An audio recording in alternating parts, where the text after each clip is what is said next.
ద్వితీయోపదేశకాండము 8వ అధ్యాయము 2 నుంచి 4 వచనాలు. మరియు నీవు ఆయన ఆజ్ఞలను గైకొందువో లేదో నిన్ను శోధించి నీ హృదయములోనున్నది తెలుసుకొనుటకు నిన్ను అణచు నిమిత్తమును అరణ్యములో ఈ 40 సంవత్సరములు నీ దేవుడైన యెహోవా నిన్ను నడిపించిన మార్గం అంతటిని జ్ఞాపకం చేసుకొనుము. ఆహారం వలననే గాక యెహోవా సెలవిచ్చిన ప్రతి మాట వలన నరులు బ్రతుకుదురని నీకు తెలియజేయుటకు ఆయన నిన్ను అణచి నీకు ఆకలి కలుగజేసి నీవే గాని నీ పితరులే గాని ఎన్నడూ ఎరుగని మన్నాతో నిన్ను పోషించెను. దేవుడు తన పరిశుద్ధ వాక్యముకు తన ఆశీస్సులు జోడించని గాక. ప్రార్థన చేసుకుందాం. సర్వోన్నతుడా, సర్వశక్తి గల తండ్రి, మా రక్షకుడా, మా విమోచకుడా, మీ ఘనమైన ఉన్నతమైన నామమునకు స్తుతులు స్తోత్రం చెల్లిస్తున్నాం తండ్రి. ఈ ఉదయకాల సమయంలో వీటి రీతిగా మమ్మల్ని అందరినీ కూడా సమకూర్చారు. ఇప్పటివరకు పాటల ద్వారా, సాక్ష్యాల ద్వారా మీ నామాన్ని స్తుతించాం, ఘనపరిచాం తండ్రి. ఎక్కడ 2-3 కూడుకొని నా నామను ప్రార్థిస్తారో వారి మధ్యలో ఉంటానని వాగ్దానం చేసిన దేవుడు ప్రభువా, నీవు నిశ్చయముగా మా మధ్యలో ఉన్నా మేము నమ్ముచున్నాం తండ్రి. ఎందుకంటే నువ్వు మాట ఇచ్చి తప్పే దేవుడు కాదు ప్రభువా. కాబట్టి ఈ ఉదయకాల సమయంలో తండ్రి మీ రంగం మీదకి రండి. మా దోషములను, అపరాధములను మన్నించండి, మా అతిక్రమములను మన్నించండి ప్రభువా. మీరే రంగం మీదకి వచ్చి అయా నా తండ్రి అల్పుడును అయోగ్యుని తండ్రి, అయా నన్ను మరుగు చేసుకుని ప్రభువా మీరే మాట్లాడమని ప్రార్థిస్తున్నాను. ఒక మనుషుడు మాట్లాడితే ప్రయోజనం ఉండదు, కానీ అయా నీ మాటలో జీవం ఉన్నది తండ్రి. ఇప్పుడే మేము చదువుకున్నాం, మనుషుడు రొట్టె వల్ల మాత్రం కాదు కానీ దేవుని నోట నుండి వచ్చు ప్రతి మాట వల్ల జీవించడం చదువుకున్నాం ప్రభువా. ఆ జీవము గల మాటలతో మమ్మల్ని ఆదరించమని, అయా మమ్మల్ని జీవింపచేయమని ఈ ఉదయకాల సమయంలో ప్రభువా మరి విత్తబడిన కానుకల నిమిత్తం కూడా ప్రార్థిస్తున్నాను తండ్రి. ఎవరైతే నాయన కానుకలు వేసి ఉన్నారో ప్రభువా వారి హృదయాలను దీవించండి, అయా వారి కుటుంబాలను దీవించండి ప్రభువా. పట్టజాలను విస్తారమైన దీవెనలు కుమ్మరిస్తానని వాగ్దానం చేసిన రీతిగా ప్రభువా అయా నా తండ్రి వారి కుటుంబాలను ఆశీర్వదించమని ప్రార్థిస్తున్నాను తండ్రి. మీ కృపతోడుగా ఉంచమని అయా నా తండ్రి మరి ఆది నుంచి అంతం వరకు మీరే రంగం మీద నుంచి నడిపించమని ప్రభువా, మీరే రంగం మీదకి వచ్చి మాట్లాడమని మా ప్రభువును రక్షకుడునైనా యేసుక్రీస్తు నామములో ప్రార్థించాడు వేడుకుంటున్నాం పరమ తండ్రి. ఆమేన్, ఆమేన్. దయచేసి కూర్చోవచ్చు. Praise the Lord. హల్లెలూయా. దేవుని నామానికి మహిమ కలుగును గాక. చాలా సంతోషం. పాటల ద్వారా దేవుని నామాన్ని మహిమపరిచాం, సాక్ష్యాల ద్వారా దేవుడు తన నామానికి మహిమ తెచ్చుకున్నాడు. దేవుడు ఎప్పుడూ కూడా మన మధ్య జీవిస్తూ ఉన్నాడు, మన మధ్యలో అనేక కార్యాలు ఆయన చేస్తూ ఉన్నాడు. అయితే మనం వాటిని గుర్తించవలసి ఉన్నది. హల్లెలూయా. ఎందుకంటే చిన్న చిన్న కార్యాలు మనం గుర్తించకుండా తప్పిపోతూ ఉన్నాం. కానీ ప్రవక్త అన్నాడు, ఆయన గొప్ప కార్యాలకే కాదు చిన్న కార్యాలు కూడా దేవుడే ఉన్నాడు. హల్లెలూయా. సరే, మంచిది. అలాగే మరి ఫైనాన్షియల్ రిపోర్ట్ కూడా మరి ట్రెజరర్ గారు చక్కగా వివరించారు. ప్రతి రూపాయితో సహా లెక్క చెప్పారు. నిజంగా తన పనిని తాను చక్కగా నిర్వర్తిస్తున్నటువంటి సహోదరుడు మేకను దేవుడు దీవించింది గాక. ఆమేన్. అలాగే మరి సంఘంలో ట్రస్టీలు ఉన్నారు, సంఘ పెద్దలు ఉన్నారు, మరి సాంగ్ లీడర్లు ఉన్నారు. అందరూ కూడా ఎవరి పని వారు చక్కగా నిర్వర్తిస్తున్నారు. దేవుడు వారి కుటుంబాలను కూడా దీవించును గాక. ఆమేన్. సో ఎందుకంటే దేవుడు మనకు ఒక స్థానాన్ని ఇచ్చాడు. అదేదో యాదృచ్ఛికంగా వచ్చింది కాదు, కానీ జగత్తు పునాది వేయబడక మునిపే దేవుడు మనం చూశాడు. ఆమేన్. సో కేవలం సంఘంలో వచ్చి కూర్చోవటమే కాదు, ఈ సంఘంలో ఉన్నటువంటి ప్రతి ఆఫీసును కూడా, ప్రతి కార్యాలయాన్ని కూడా దేవుడు ముందుగానే చూశాడు. కాబట్టి అది సంఘ పెద్ద అయినా అవ్వచ్చు, ట్రెజరర్ అయినా అవ్వచ్చు, ట్రస్టీ అయినా అవ్వచ్చు, సాంగ్ లీడర్ అయినా అవ్వచ్చు, పాస్టర్ గారు అయినా అవ్వచ్చు, ఎవరు కూడా మన యొక్క పనిని మనం ఎప్పుడు కూడా తక్కువగా చూడకూడదు. ఇది దేవుడి నుంచి వచ్చిందన్న విషయం మనం గుర్తించాలి. ఇది ఒక మనుషులు ఇచ్చింది కాదు, కానీ ఇది దేవుడే ఇచ్చాడు. ఆమేన్. ఎందుకనంటే ఇది సంఘం ద్వారా దేవుడిచ్చినటువంటి పని అన్నది. ఆమేన్. మనకి చూడటానికి సంఘం ఎన్నుకున్నట్టుగా కనపడుతుంది. అనేక మంది చాలామంది అనుకుంటున్నారు ఆ విధంగా. సంఘం ఎన్నుకుంది పాస్టర్ గారిని, మనుషులు ఎన్నుకున్నారు పాస్టర్ గారిని, మనుషులు ఎన్నుకున్నారు సంఘ పెద్దల్ని, మనుషులు ఎన్నుకున్నారు ట్రస్టీలని చెప్పి అనుకుంటున్నారు. కాదు కాదు కాదు, సంఘం ద్వారా దేవుడే ఎన్నుకున్నాడు. హల్లెలూయా. కాబట్టి ఇది మనకి దేవుడిచ్చిన పని. ఆమేన్. కాబట్టి దీనిని ఖచ్చితంగా శ్రద్ధతో మన అంతఃకరణ శుద్ధితో దించేయాలి. హల్లెలూయా. అలా చేసినప్పుడు ఖచ్చితంగా దేవుడు దానికి తగిన ప్రతిఫలం ఇస్తాడు. ఆమేన్. కాబట్టి ఆ విధంగా కొనసాగుదాం.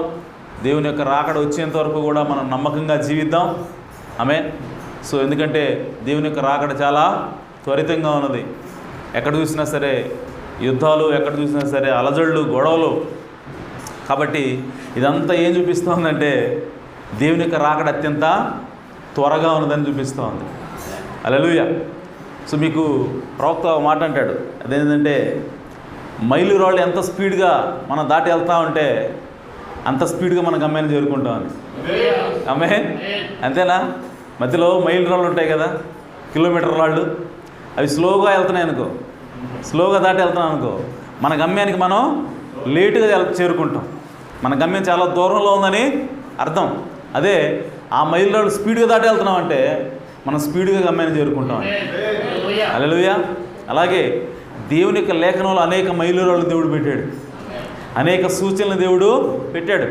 ఏంటి ఆ సూచనలు అంటే యుద్ధాలు జరుగుతాయి, భూకంపాలు వస్తాయి, కరువులు వస్తాయి, జనం మీదకి జనం లేస్తుంది, దేశం మీదకి దేశం లేస్తుంది. జరుగుతున్నాయి ఇవన్నీ. ఆమేన్. సో ఇవన్నీ కూడా ఎలా జరుగుతున్నాయనంటే ఫాస్ట్ ఫార్వర్డ్ చేసినట్టు జరుగుతున్నాయి. ఆమేన్. స్లోగా కాదు, చాలా స్పీడ్గా జరిగిపోతూ ఉన్నాయి. యుద్ధాల మీద యుద్ధాలు వస్తున్నాయి. మొన్నటిదాకా యుక్రెయిన్కి రష్యాకి చూసాం, మళ్ళీ ఇప్పుడు ఇస్రాయేల్ దేశానికి ఇరాన్కి చూస్తూ ఉన్నాం. ఆమేన్. ఇంకా ఈ మొన్న మీద చూస్తే ఇంకొక దేశం కూడా యుద్ధంలో, 2 దేశాలు యుద్ధంలో పాల్గొన్నాయి. సో కాబట్టి ఎక్కడ చూసినా సరే యుద్ధాలు ఉన్నాయి, ఎక్కడ చూసినా సరే అనిశ్చితి ఉంది. కాబట్టి ఇవన్నీ ఏం చూపిస్తూ ఉన్నానంటే ఆ లేఖనాలు త్వరగా దాటి వెళ్ళిపోతూ ఉన్నాం మనం. ఆమేన్. ఆ ప్రవచనాలు త్వరగా దాటి ముందుకి వెళ్ళిపోతున్నామంటే ఇక అక్కడ ఏముందంటే దేవుని యొక్క రాకడ ఉందని. హల్లెలూయా. కాబట్టి మనం మన జీవితాన్ని సరిగ్గా మనం సరిచూసుకోవాలి. నేను సరిగానే ఉన్నానా, నేను ఇప్పుడు ఈ క్షణంలో దేవుడు వస్తే నేను ఎత్తబడగలనా, ఈ క్షణంలో దేవుడు వస్తే నేను దేవునితో పాటు ఉండగలనా, నా జీవితం ఆ విధంగా ఉందా లేదా అని చెప్పి మనలో ఉన్నట్టు ప్రతి ఒక్కరూ కూడా నాతో పాటు పరిశీలన చేసుకోవాల్సిన అవసరం ఎంతైనా ఉంది. హల్లెలూయా. ఎందుకంటే ఈ కార్యాలు మనం చూస్తున్నప్పుడు మనం ఇంకా జాగ్రత్తగా ఉండాలి, మనం ఇంకా దేవుడికి దగ్గరగా రావాలి. కాబట్టి మనం ఇక్కడ ఆటలాడడానికి రాలేదు, ఏదో మన చర్చికి వెళ్ళాలి కాబట్టి వచ్చామని చెప్పి అనడానికి ఇక్కడ లేవు. కానీ మనం దేవుని కోసం వచ్చామంటే చర్చికి దేవుని ఆరాధించడానికి వచ్చాం. హల్లెలూయా. సో మనల్ని రక్షించినటువంటి మన ప్రభువుని ఆరాధించడానికి ఇక్కడికి వచ్చాం. అలాగే ఆయన వాక్యాన్ని విని దాని ప్రకారం జీవించడానికి మనం ఇక్కడికి వచ్చాం. హల్లెలూయా. అంతేగాని ఒకళ్ళొకరు చూసుకోవడానికో లేదంటే మనకున్న డ్రెస్సులు ఎక్కువ చూపించడానికో రాలేదు. కానీ మనం దేవుణ్ణి ఆరాధించడం కోసం ఇక్కడికి వచ్చాం, దేవుని యొక్క వాక్యం వినడానికి కోసం ఇక్కడికి వచ్చాం. కాబట్టి ప్రియ సోదరి సోదరులారా, దేవుని యొక్క వాక్యాన్ని మనం సీరియస్గా తీసుకుందాం. ఆమేన్. సో భక్తి చేయటం అనేది సీరియస్ విషయం. ఓకే, అది డ్యూటీ కాదు. ఓకే, ఏదో చేయమన్నారు కాబట్టి చేస్తున్నాం అన్నట్టుగా కాదు, కానీ మన హృదయాంతరంగం నుంచి మనం భక్తి చేయవలసి ఉంది. హల్లెలూయా. కాబట్టి ఈ విషయాలు మనం గమనంలో పెట్టుకుందాం. అలాగే మరి ప్రకటనలు ఈ వారం ఏమి లేవు, మరి రెగ్యులర్ ప్రకటన. మరి అందరూ కూడా బైబిల్ చదువుతున్నారా? ఎంతమంది చదువుతున్నారు బైబిల్? ఉదయం ఒక అధ్యాయము, సాయంత్రం ఒక అధ్యాయం. ఆమేన్. సో చేతులు లేపండి, చదివేవాళ్ళు నిజంగా లేపండి. ఆమేన్. సో ప్రతి వారం అడుగుతాను నేను. ఓకే, విసుక్కోవద్దు, ఎందుకంటే అది అవసరం. ఆమేన్. అది అవసరం మన జీవితానికి. కాబట్టి అడుగుతున్నాను. ఇంకా బైబిల్ చదవని వాళ్ళు, పిల్లలు ఉన్నారు, చిన్నపిల్లలు, మీరు బైబిల్ చదువుతున్నారా? బైబిల్ చదవాలి. ఓకే, ఈరోజు స్టార్ట్ చేయండి. ఓకే, సో ప్రతి ఒక్కళ్ళు కూడా బైబిల్ చదవాలండి, ఉదయము సాయంత్రం. ఓకే, సో ఈ విషయాన్ని గుర్తుపెట్టుకోండి. నేను ప్రతి వారం జ్ఞాపకం చేస్తున్నాను. అక్కడికి వెళ్ళిన తర్వాత చెప్తాను, ప్రభువా కావాలంటే యూట్యూబ్లో చూసుకోండి, నేను ప్రతి వారం కూడా చెప్తాను అన్నారు వాళ్ళకి చదవమని. సో వాళ్ళు చదవకపోతే నేనేం చేయలేని చెప్తాను నేను. ఓకే, కాబట్టి బైబిల్ చదువుదాం. ఓకే, రైట్, సరే, మంచిది. మనం వాక్యంలోకి వెళదాం. ఒకసారి మనం చదువుకున్న వాక్య భాగం ఒకసారి చదువుదాం మళ్ళా. ద్వితీయోపదేశకాండము 8వ అధ్యాయము 2వ వచనం. మరియు నీవు ఆయన ఆజ్ఞలను గైకుందువో లేదో నిన్ను శోధించి నీ హృదయంలోనున్నది తెలుసుకున్నటకు నిన్ను అణచు నిమిత్తము అన్న దగ్గర యాక్చువల్గా అది తెలుగులో అణచుట అని రాశారు, బట్ ఇంగ్లీష్లో ఏముందంటే టు హంబుల్ యూ అని ఉంది. అంటే దాని అర్థం నిన్ను దీనుడిగా చేయడం కోసం. ఆమేన్. దేవుడు మనల్ని అణచటం అంటే దేవుడు మనల్ని దీనులుగా చేస్తున్నాడు. ఆమె అణచటం అంటే అది వేరే అర్థం వస్తుంది, కానీ అణచడం అంటే ఇక్కడ దీనులుగా చేయడానికి. నిన్ను అణచు నిమిత్తమును అరణ్యములో ఈ 40 సంవత్సరములు నీ దేవుడైన యెహోవా నిన్ను నడిపించిన మార్గమంతటిని జ్ఞాపకం చేసుకొనుము. సో దేవుడైనటువంటి యెహోవాయే ఇశ్రాయేలు ప్రజల్ని 40 సంవత్సరాలు అరణ్యంలో నడిపించాడంట. ఆమేన్. సో వాళ్ళని ఎవరు తీసుకెళ్తున్నారు? దేవుడే తీసుకెళ్తున్నాడు. ఎక్కడి నుంచి తీసుకెళ్తున్నాడు? మామూలు ప్లేన్ రోడ్డు మీద కాదు, అరణ్యం నుంచి తీసుకుపోతున్నాడంట. ఆమేన్. అరణ్యంలో ఏముంటాయి? ముళ్ళు ఉంటాయి, పాములు ఉంటాయి, రాళ్ళు ఉంటాయి, గుట్టలు ఉంటాయి, లోయలు ఉంటాయి, ఇవన్నీ ఉంటాయి. కానీ మరి వాటి ఉంటే ఎందుకు తీసుకెళ్తున్నాడు దేవుడు? వాళ్ళు తీసుకెళ్తున్న దేవుడే, కానీ ఎక్కడి నుంచి తీసుకెళ్తున్నాడు? అరణ్యంలోంచి తీసుకెళ్తున్నాడు. ఆమేన్. అలాగే ఎందుకు తీసుకెళ్తున్నాడంట దేవుడు అరణ్యంలోకి అని అంటే మనల్ని, ఆ ఇశ్రాయేలు ప్రజల్ని హంబుల్ చేయడానికి, దీనులుగా చేయడానికి. హల్లెలూయా. సో దీనులు అంటే ఏంటి? దాని మీనింగ్, దీనులు అంటే అర్థం ఏంటి? దీనులు అంటే ఇతరులని గౌరవించేవాళ్ళని. ఆమేన్. సో ఎవరైతే ఇది నాది, నేను సంపాదించాను, నేను చేశానని చెప్పి ఎవరైతే అంటారో వాళ్ళు దీనులు కాదండి. ఆమేన్. సో ఎవరైతే అయ్యా నేను పలానా వాళ్ళ దయ వల్లనే నేను బతుకుతున్నాను, లేదంటే నేను దేవుని దయ వల్లనే బతుకుతున్నాను, నాకున్న సమస్తం కూడా దేవుని వల్లే వచ్చినాయి అని చెప్పి ఎవరైతే చెప్తారో వాళ్ళు దీనులే ఉన్నారు. హల్లెలూయా. సో ఇశ్రాయేలు ప్రజలకి ఆ దీనత్వాన్ని నేర్పడం కోసం ఆయన అరణ్యంలోంచి తీసుకుపోతా ఉన్నాడంట. ఆమేన్. సో ఏంటి ఆ దీనత్వం అని అంటే, ఆ ఇశ్రాయేలు ప్రజలకి అరణ్యంలో ఏది వచ్చినా సరే, ఏది ఇచ్చినా సరే, ఏది వచ్చినా సరే అవన్నీ కూడా ఎవరు తీరుస్తూ ఉన్నాడు? దేవుడే తీరుస్తూ ఉన్నాడు. కాబట్టి ఇప్పుడు ఇశ్రాయేలు ప్రజలకి ఏం అవగాహన వస్తుంది? ఇదంతా కూడా దేవుడే ఇచ్చాడు, కాబట్టి మాదేమీ లేదు, దేవుని దయ వల్ల మేము బతుకుతున్నాం అన్నటువంటి మనసు వాళ్ళకి రావాలి. ఆమేన్. అందుకోసం ఆయన అరణ్యంలోంచి తీసుకెళ్తా ఉన్నాడు. ఆమేన్. ఆ తర్వాత ఆహారమునే కానీ, 3వ వచనం, ఆహారము వలనే గాక యెహోవా సెలవిచ్చిన ప్రతి మాట వలన నరులు బ్రతుకుదురని మీకు తెలియజేయుటకు ఆయన నిన్ను అణచి, అనగా మరలా దీనులుగా చేసి, నీకు ఆకలి కలుగు చేసి, నీవే కానీ నీ పితరులే కానీ ఎన్నడూ ఎరుగని మన్నాతో నిన్ను పోషించెను. హల్లెలూయా.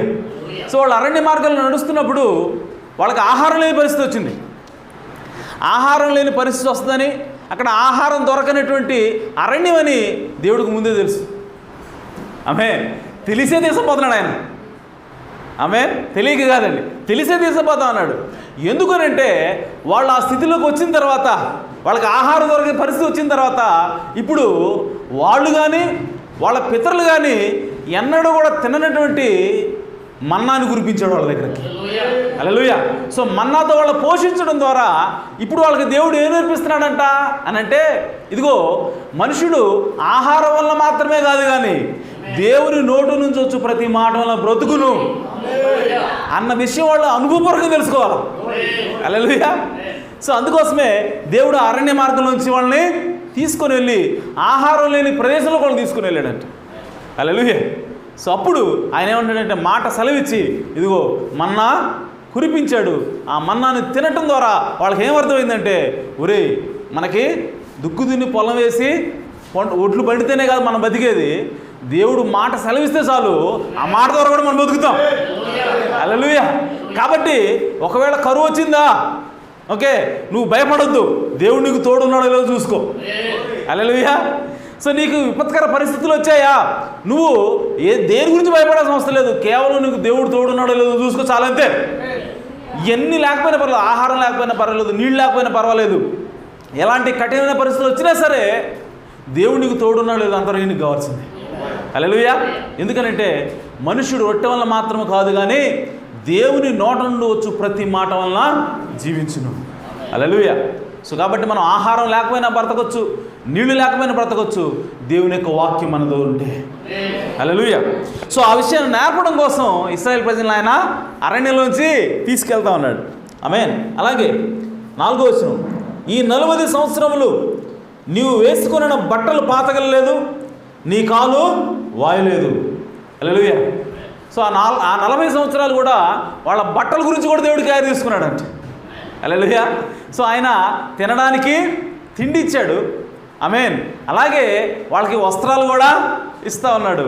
అలాగే వాళ్ళ కాళ్ళు వాయలేదనంటే అంటే దాని అర్థం ఏంటంటే వాళ్ళకి ఒక్క రోగం కూడా రాలేదంట. ఆమేన్. అంటే నీకు రోగం వస్తే దేవుడు కేర్ చూపిస్తూ ఉన్నాడు, నీకు ఆకలిస్తే దేవుడు మాట ఉంది. ఆమేన్. నీకు వస్త్రాలు కావాలంటే దేవుని మాట ఉంది. ఇవన్నీ కూడా దేవుడు తన వాక్యం ద్వారా ఆయన సమకూరుస్తూ ఉన్నాడు. హల్లెలూయా. సో ఆ విధంగా ఇశ్రాయేలు ప్రజల్ని నడిపించడం ద్వారా అరణ్యంలో నుంచి దేవుడు ఈ అనుభవాలన్నీ దేవుడు వాళ్ళకి ఇస్తూ ఉన్నాడు. అలాగే ఈ అరణ్యం ఎలా ఉంది? ఈ అరణ్యం ఏమైనా మామూలు అరణ్యమా? ఆమేన్. ఒకసారి చూడండి 15వ వచనం, తాపకరమైన పాములను, ఆమేన్, ఏమున్నాయంట? తాపకరమైన పాములు అంటే చాలా కోపంతో ఉన్నటువంటి పాములు, చాలా విషంతో కూడినటువంటి పాములు ఉన్నాయంట. తేళ్లును కలిగి ఎడారి అయి నీళ్లు లేని భయంకరమైన ఆ గొప్ప అరణ్యములో నీళ్లు లేవంట, పాములు ఉన్నాయంట, తేళ్లు ఉన్నాయంట. సో అటువంటి భయంకరమైన అడవిలో, ఎడారి నీళ్లు లేని భయంకరమైన ఆ గొప్ప అరణ్యములో ఆయన నిన్ను నడిపించెను, రాతి బండ నుండి నీకు నీళ్లు తెప్పించెను, తుదకు నీకు మేలు చేయవలనని నిన్ను అణుచుటకును శోధించుటకును నీ పితరులు ఎరుగని మన్నాతో అరణ్యమును నిన్ను పోషించెను. హల్లెలూయా. సో దేవుడు వాళ్ళని తీసుకొని వచ్చినప్పుడు అక్కడ నీళ్లు కూడా లేవంట వాళ్ళకి. సో నీళ్లు లేనప్పుడు దేవుడు తన మాట సెలవిచ్చాడు. ఎక్కడి నుంచి నీళ్ళు వచ్చాయనంటే అసలు అరణ్యంలో ఎండిపోయిన స్థలం ఉంటుంది, అంతకు మించిన ఎండిపోయిన స్థలం లేదంట. ఏంటో ఎండిపోయిన స్థలం అంటే అది రాయి. ఆ రాయిలో నుంచి దేవుడు నీళ్ళు ఇచ్చాడంట వాళ్ళకి. హల్లెలూయా. సో ఆ విధంగా దేవుడు ఏం చెప్తా ఉన్నాడంటే, ఏం నేర్పిస్తూ ఉన్నాడంటే వాళ్ళకి, ప్రియ సోదరి సోదరులారా, నీకు మేలు చేయడానికి ఏం నేర్పిస్తున్నాడు? తుదకు నీకు మేలు చేయవాలని నిన్ను అణచుటకును శోధించుటకును నీ పితరులు ఎరుగని మన్నతో ఆయన నిన్ను పోషించెను. హల్లెలూయా. సో ఈ అరణ్యం గుండా, పాములు తేళ్లు ఉన్నటువంటి అరణ్యం గుండా, అందులో అంత అపాయకరమైనటువంటి ప్రయాణాన్ని దేవుడే స్వయంగా తీసుకెళ్తున్నాడు. మోషే కాదండి, ఎవరు తీసుకెళ్తున్నారు? దేవుడే తీసుకెళ్తున్నాడు, తెలిసి తీసుకెళ్తా ఉన్నాడు. ఎందుకనంటే ఆ అరణ్యం దాటిన తర్వాత నీకు ఏమున్నదంటే దేవుని యొక్క మేలు ఉన్నది. హల్లెలూయా. సో మన జీవితంలో కష్టాలు వస్తున్నాయి, మన జీవితంలో బాధలు వస్తున్నాయి అని అంటే, ప్రియ సోదరి సోదరులారా, అవి దాటిన తర్వాత దేవుడు నీ కోసం నా కోసం మేలు దాచుంచాడు. ఆమేన్. సో కాబట్టి ఆ విషయాన్ని గుర్తుపెట్టుకొని మనము ఈ కష్టాన్ని, ఈ బాధని, శోధనని మనం విశ్వాసంతో జయించి ముందుకు వెళ్ళాలి. హల్లెలూయా. సో కాబట్టి దేవుడు ఆ విధంగా అరణ్యంలో వాళ్ళని నడిపిస్తూ ఉన్నాడు. ఆమేన్. అయితే ఇక్కడ మనం గమనించాల్సింది ఏంటంటే, దేవుని మాట ద్వారా దేవుడు మనకి ఆహారాన్ని ఇస్తూ ఉన్నాడు. సో ఒక మనిషికి ఏం కావాలంటే, తినడానికి తిండి కావాలి, తాగడానికి నీళ్లు కావాలి, కట్టుకోవడానికి వస్త్రాలు కావాలి. మన శరీరం ఏదైనా సరే రోగం వస్తే దానికి స్వస్థత కావాలి. ఇవన్నీ కూడా ఆ అరణ్యంలో దేవుడు వాళ్ళకి ఇచ్చాడంట. హల్లెలూయా. సో కాబట్టి ప్రియ సోదరి సోదరులారా, ఇప్పుడు కూడా ఆయన అదే దేవుడే ఉన్నాడు. ఇప్పుడు కూడా ఆయన మారని, మార్పు లేని దేవుడే ఉన్నాడు. అవి నీకు నాకు ఇవ్వడానికి దేవుడు సిద్ధంగా ఉన్నాడు. ఆమేన్. ఆ తర్వాత 2వ వాక్య భాగంగా మత్తయి సువార్త, ఎప్పుడు ఇవన్నీ ఇస్తాడు దేవుడు? ఆమేన్. మత్తయి సువార్త 6వ అధ్యాయము 7వ వచనం, మనకు కావాల్సినవన్నీ దేవుడి దగ్గర ఉన్నాయండి. ఆమేన్. అయితే దేవుడు ఎప్పుడు ఇస్తాడు వాటిని మనకి? ఎలా ఇస్తాడు? మత్తయి సువార్త 6వ అధ్యాయము మరియు మీరు ప్రార్థన చేయనప్పుడు అన్ని జనుల వలె వ్యర్థమైన మాటలు వచింపవద్దు. విస్తరించి మాట్లాడుట వలన తమ మనవి వినబడునని వారు తలంచుచున్నారు. మీరు వారి వలె ఉండకుడి. మీరు మీ తండ్రిని అడుగక మునిపే మీకు అక్కరగానున్నవేవో ఆయనకు తెలియను. ఆమేన్. దేవుడు ఏమంటున్నాడు? మనం అడక్కముందే మన అక్కర్లు ఎరిగిన దేవుడు అంటే ఆయన. హల్లెలూయా. అయితే ప్రియ సోదరులారా, ఆ మాట అలా గుర్తుపెట్టుకోండి. ఓకే, ఇప్పుడు 9వ వచనం, కాబట్టి మీరు ఇలాగ ప్రార్థన చేయండి. అంతకుముందు ఏమన్నాడు? మీరు అడక్కముందే మీ అక్కర్లో ఎరిగిన దేవుడు అంటున్నాడు. మళ్ళీ ఏమంటున్నాడు ఆయన? మీరు ఇలాగా ప్రార్థన చేయండి. ప్రార్థన అంటే ఏంటి? అడగటమే. హల్లెలూయా. అంటే మనం అడక్కముందే దేవుడికి మన అక్కరని తెలుసు, కానీ మళ్ళీ దేవుడు ఏమంటాడు? మీరు ప్రార్థన చేయండి అంటుంది. హల్లెలూయా. సో మన అక్కరలు తెలిసిన దేవుడికి డైరెక్ట్ ఇచ్చేయచ్చు కదా, మరి అడగాల్సిన అవసరం ఏంటి? ఆమేన్. ఇది ఈరోజు క్వశ్చన్ మనకి. ఓకే, సో మన అక్కర్లు తెలిసిన దేవుడికి ఓకే చేసేయచ్చు కదా మన అక్కర ఏంటో మనం అడగకముందే. కానీ ఆయన ఏమంటున్నాడు? మీరు ఈలాగూ ప్రార్థన చేయండి. హల్లెలూయా. సో అలాగే 25వ వచనం ఒకసారి చేయండి. దానిలోనే 25వ వచనం, అందువలన నేను మీతో చెప్పున్నదేమనగా, ఏమి తిందుమో ఏమి త్రాగుదుమో అని మీ ప్రాణమును గూర్చి అయినను, ఏమి ధరించుకుందుమో అని మీ దేహమును గూర్చి అయినను చింతింపకుడి. ఆహారము కంటే ప్రాణమును, వస్త్రము కంటే దేహమును గొప్పవి కావా? ఇప్పుడు దేవుడు ఏమంటాడంటే, మనం ఏం తిందామా ఏం తాగుదామని మీరు ఆలోచించొద్దు. అరణ్యంలో ఇశ్రాయేలుకి నేర్పింది అదే ఆయన. ఆమేన్. అరణ్యంలో ఏం నేర్పించాడు వాళ్ళకి? తిండి గురించి మీరు దిగులు పడొద్దు, నీళ్ళ గురించి మీరు దిగులు పడొద్దు. ఎందుకంటే అసలు మీ దేహాన్ని సృష్టించింది ఎవరు? నేనే. ఆమేన్. ఓకే, సో అలాగే మీ ప్రాణాన్ని సృష్టించింది ఎవరు? నేనే. సో మీ ప్రాణం ఇచ్చిన నాకు మీకు ఆహారం ఇవ్వటం తెలీదా? ఆమేన్. మీకు దేహం ఇచ్చిన నాకు మీకు వస్త్రాలు ఇవ్వటం తెలీదా నాకు? ఆమేన్. అది దేవుడు అంటాడు ఇక్కడ. ఆమేన్. సో కాబట్టి ఆకాశ పక్షులను చూడుడి, అవి విత్తవు, కొయ్యవు, కొట్టలో కూర్చుకొనవు, అయినను మీ పరలోకపు తండ్రి వాటిని పోషించుచున్నాడు. మీరు వాటికంటే బహుశ్రేష్ఠులు కారా? హల్లెలూయా. సో కాబట్టి ప్రియ సోదరి సోదరులారా, మనకి వస్త్రాలు లేని పరిస్థితి రావచ్చు, మనకు ఆహారం లేని పరిస్థితి రావచ్చు. అయినా సరే మనను సృష్టించిన సృష్టికర్త అయినటువంటి దేవుడికి మనకి ఇవన్నీ అవసరం ఆయనకు ముందే తెలుసు. హల్లెలూయా. కాబట్టి ఆయన ఇస్తాడా లేదా అన్న డౌట్ పెట్టుకోవద్దు నువ్వు. ఆమేన్. ఇప్పుడు ఉన్న సమస్య ఏంటంటే, నాకు ఆహారం లేదు, ఇంక 10 రోజులే ఉంది బియ్యం, ఆ తర్వాత నాకు ఆహారం వస్తుందో లేదో ఎలా తెలిసింది? నాకు ఉద్యోగం లేదు, అది లేదు, ఇది లేదని చెప్పి మనం ఆలోచన చేస్తూ ఉంటాము. కానీ దేవుడు ఏమంటాడంటే, మీ దేహాన్ని సృష్టించింది నేను కదా, మీ ప్రాణాన్ని సృష్టించింది నేను కదా, మరి మీకు ఆహారం కావాలన్న విషయం నాకు తెలీదా? హల్లెలూయా. కాబట్టి ఇప్పుడు ఏం చేయాలి మనము? ఆయనకు తెలుసు కదని మెదలకుండా ఉండకూడదు మళ్ళీ. ఆమేన్. ఆయనకు తెలుసు కదని మెదలకుండా ఉండకూడదు. మీరు ఏం చేయాలంటే, మీరు ప్రార్థించి అడగండి. హల్లెలూయా. మీరు అడగండి, నేను ఇస్తానంటున్నాడు ఆయన. కాబట్టి ప్రియ సోదరి సోదరులారా, ఇప్పుడు ప్రశ్న ఏంటంటే, ఆయనకి ముందే అన్నీ తెలుసు అంటున్నాడు, కానీ మళ్ళీ ఏమంటున్నాడు? అడగండి అంటున్నాడు. ఆమేన్. సో ఏంటి అసలు అడగాల్సిన అవసరం ఏంటి? ఆమేన్. లూకా సువార్త 11వ అధ్యాయం. ఈరోజు మనం తెలుసుకోవాల్సిన విషయం అదే. అన్నీ తెలుసు అంటున్నాడు, మీరు అడగకముందే అన్నీ తెలుసు అంటున్నాడు, కానీ అడగమంటున్నాడు. ఆమేన్. లూకా సువార్త 11వ అధ్యాయము 1-3. ఆయన ఒక చోట ప్రార్థన చేయుచుండెను. ప్రార్థన చాలించిన తర్వాత ఆయన శిష్యుల్లో ఒకడు, ప్రభువా, యోహాను తన శిష్యులకు నేర్పినట్టుగా మాకును ప్రార్థన చేయ నేర్పుమని ఆయన అడిగెను. అందుకు ఆయన, మీరు ప్రార్థన చేయనప్పుడు, తండ్రి, నీ నామం పరిశుద్ధపరచబడునుగాక, నీ రాజ్యం వచ్చునుగాక, మాకు కావలసిన అనుదిన ఆహారము దినదినము మాకు దయచేయము. అంటే ప్రతిరోజు మనం ఆహారాన్ని అడగాల. హల్లెలూయా. అంటే దేవుడు ఏం కోరుకుంటా ఉన్నాడంటే, నీవు ప్రతిరోజు కూడా ఉదయాన్నే లేవగానే దేవుడి దగ్గరికి వెళ్ళాలి. ఆమేన్. దేవుడి మీద ఆధారపడాలి. దేవుడి మీద ఆధారపడి, ప్రభువా, నాకు ఈరోజు ఆహారం దయచేయి, ఆమేన్ అని ఆయన్ని అడగాలి. సో కాబట్టి ఇక్కడ ఈ మాట చెప్పడం ద్వారా దేవునికి ఉద్దేశం ఏంటంటే ప్రతిరోజు కూడా అవసరం వచ్చినప్పుడు కాదండి, ఆమేన్, ప్రతిరోజు కూడా ప్రతి విషయానికి కూడా మీరు నా మీద ఆధారపడాలా. హల్లెలూయా. నా పిల్లలు నా మీద ఆధారపడాలి, నా కొరకు వాళ్ళు నన్ను అడగాలి, అప్పుడు నేను వాళ్ళకి ఇవ్వాలి అన్నది దేవుని యొక్క చిత్తమైనది, దేవుని యొక్క ప్రిన్సిపల్ అయినది. హల్లెలూయా.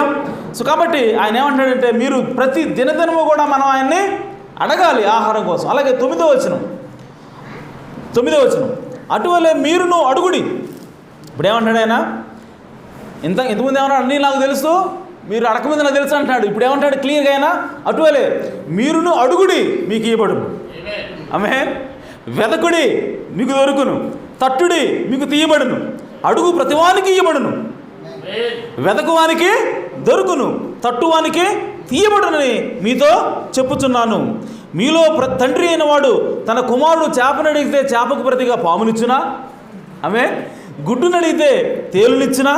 కాబట్టి మీరు చెడ్డవారై ఉండి మీ పిల్లలకు మంచి ఈవులను ఇయ్యని ఎరిగి ఉండగా పరలోకమందున్న మీ తండ్రి తన్ను అడుగు వారికి పరిశుద్ధాత్మను ఎంతో నిశ్చయముగా అనుగ్రహించును. హల్లెలూయా.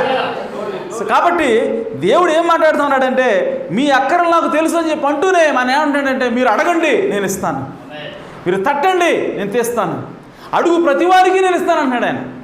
హల్లెలూయా.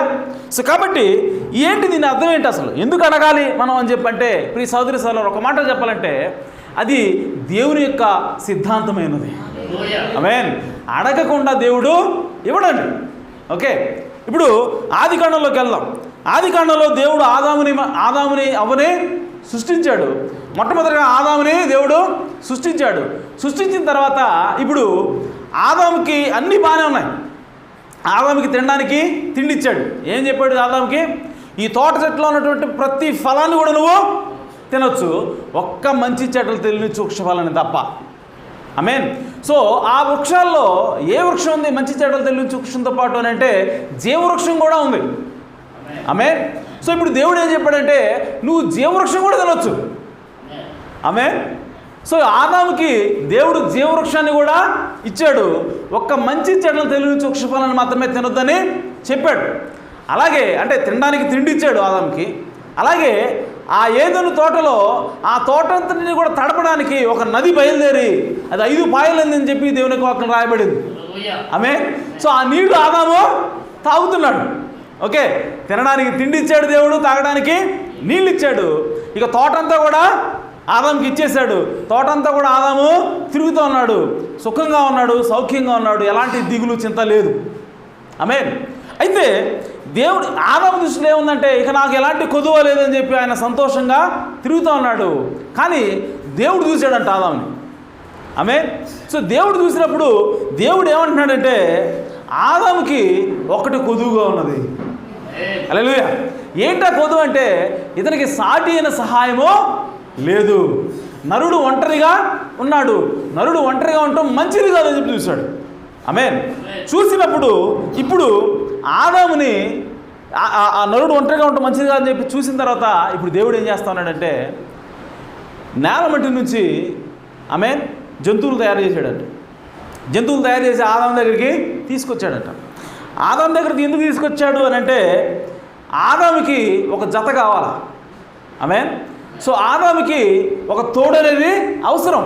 కానీ ఆదాముకేమో ఆ తోడు గురించి దిగులు లేదు. కానీ ఎవరు దిగులు పడుతున్నారు? దేవుడు దిగులు పడుతున్నాడు. ఆమేన్. ఆదాము దిగులు పడట్లేదండి. ఆదాము గుర్తించాలి తన అవసరాన్ని, కానీ దేవుడు గుర్తించాడు. ఆమేన్. కానీ ఇప్పుడు ఆదాముకు సహాయం చేయాలంటే దేవుడు ఏం ప్రయత్నం చేస్తున్నాడంటే ఆదాము తన అవసరాన్ని తాను గుర్తించి నన్ను అడిగితే నేను సహాయం చేద్దాను ఉద్దేశంతో ఇప్పుడు ఆ నేల మట్టి నుంచి జంతువులు తయారు చేశాడంట. వాటన్నింటినీ కూడా వరుసగా ఆదాము దగ్గర తీసుకొస్తున్నాడంట. ఆమేన్. తీసుకొచ్చినప్పుడు ఇప్పుడు ఆదాము వాటికి పేర్లు పెట్టడం మొదలుపెట్టాడంట. ఓకే, నువ్వు ఏనుగువి, నువ్వు పిల్లివి, నువ్వు కుక్కవి అని చెప్పి వాటన్నింటికి కూడా పేర్లు పెడతా ఉన్నాడు. దేవుడు వాటిని తీసుకొస్తా ఉన్నాడు, పేర్లు పెడతా ఉన్నాడు, తీసుకొస్తా ఉన్నాడు, పేర్లు పెడతా ఉన్నాడు. అయితే ఇక్కడ గమనించాల్సిన విషయం ఏంటంటే అవన్నీ కూడా జతలు జతలుగా వస్తున్నాయంట. హల్లెలూయా. జంతువులన్నీ ఎలా ఉన్నాయి? ఆడ మగ వస్తున్నాయి. ఇవన్నీ వస్తున్నప్పుడు ఆదాముకి నిజానికి యాక్చువల్గా ఆలోచన రావాలా, అరే ఏంది ఇది, ప్రతి జంతువు ఏ జంతువు చూసినా ఆడమగ అంతా జతలుగా ఉన్నాయి, నేను చూసుకుంటే నాకు మాత్రమే జతలేదే, నాకు కూడా జత ఉంటే బాగుండన్న ఆలోచన వస్తుందేమో అని చెప్పి దేవుడు ఏం చేశాడంటే ఆ జంతువులన్నీ తీసుకొని వస్తా ఉంటే ఇప్పుడు పేర్లు పెట్టడం తప్ప తన రియలైజేషన్ మాత్రం రావట్లేదు ఆదాముకి. హల్లెలూయా. సో పేర్లు పెడుతున్నాడు, పంపిస్తున్నాడు. సో ఈ విధంగా అతనికి ఏదో ఒక ఆట అయిపోయింది అనమాట. ఆమేన్. ఆదాము పేర్లు పెట్టి ఆట ఆడుకుంటున్నాడంట ఆయన.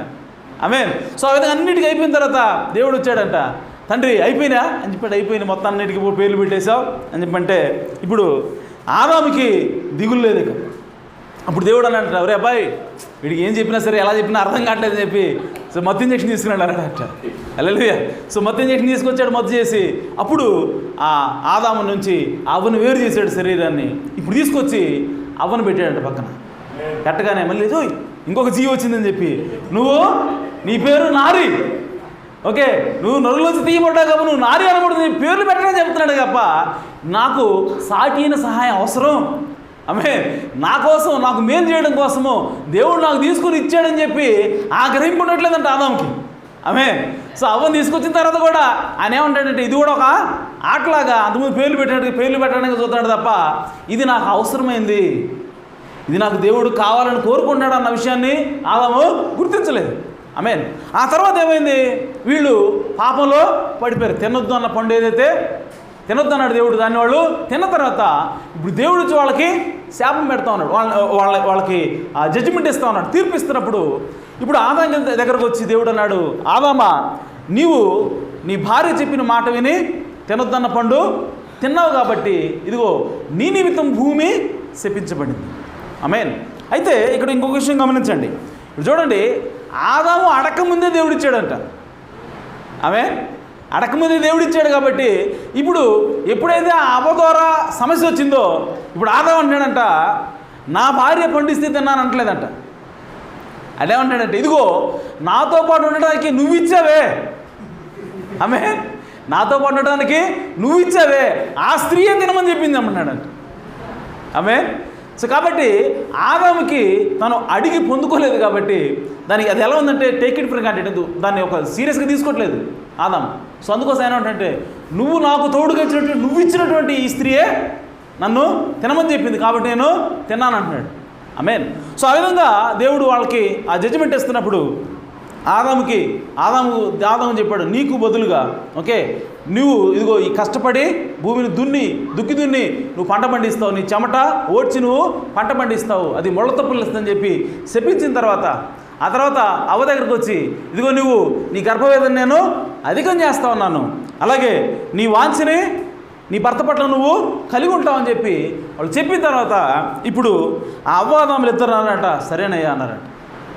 ఆమె వాళ్ళకి దేవుడు ఒక కష్టాన్ని తీసుకొస్తామంటే, ఒక బాధను తీసుకొస్తామంటే ఆ దేవుడు ఎవరు? వాళ్ళ తండ్రి. ఆమేన్. దేవుడు ఎవరంటే ఆదాముకి తండ్రి ఉన్నాడు. బైబిల్ రాయబడింది ఆదాము దేవుని కుమారుడని. హల్లెలూయా. సో ఆదాము దేవుని కుమారుడు కాబట్టి ఇప్పుడు తండ్రిగా ఆయన వచ్చి ఆ శిక్ష వేస్తున్నప్పుడు ఆదాము యాక్చువల్గా ఏం చేయాలి?